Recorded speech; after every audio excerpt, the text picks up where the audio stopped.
Sorry to say, I Colgate macam itulah.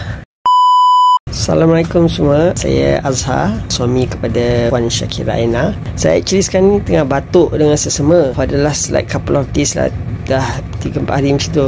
Aina, as I appoint her as my own personal doctor, so saya tak suka doktor, suggest me to masukkan green tea ke dalam air and make it sebagai my cough syrup. This is my second bottle. Saya dah try kan 3 kali dah green tea ke dalam ni. Kali ni saya buat, this is my third bottle actually. So kali ni saya masukkan 10 biji yang ini ke dalam botol ni juga. I'm making this as my cough syrup and also my flu syrup.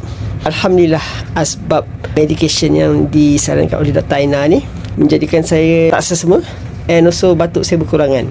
Selalunya saya kalau batuk dengan sesama memang dia akan makan masa yang lama. This is my third bottle.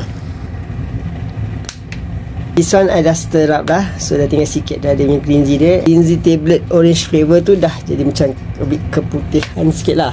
But this time dia tak hijau sangat air dia, because saya dah campurkan dengan 10 biji ni. So dia punya air tak adalah hijau sangat. Kenapa kali ni saya campurkan green tea tablet orange flavour ni?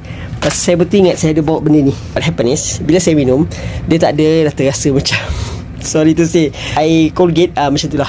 So tapi tak apa, it's okay. For me, mula-mula rasa macam I Colgate, tapi actually dia untuk pasal tak asbab nak melegakan batuk tu, tak ada hal lah. Bismillahirrahmanirrahim. Alhamdulillah. Alhamdulillah.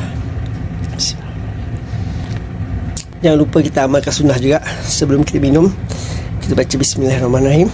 Kita sudahi dengan Alhamdulillah. Selama mana di dalam badan kita tu, dia membawa barakat dan afiat. Apa-apa pun yang bagi sembuh Allah, tapi kita perlukan asbab. Semoga asbab ni menjadikan saya cepat sembuh lah, InsyaAllah. Amin ya Rabbal Alamin. Assalamualaikum.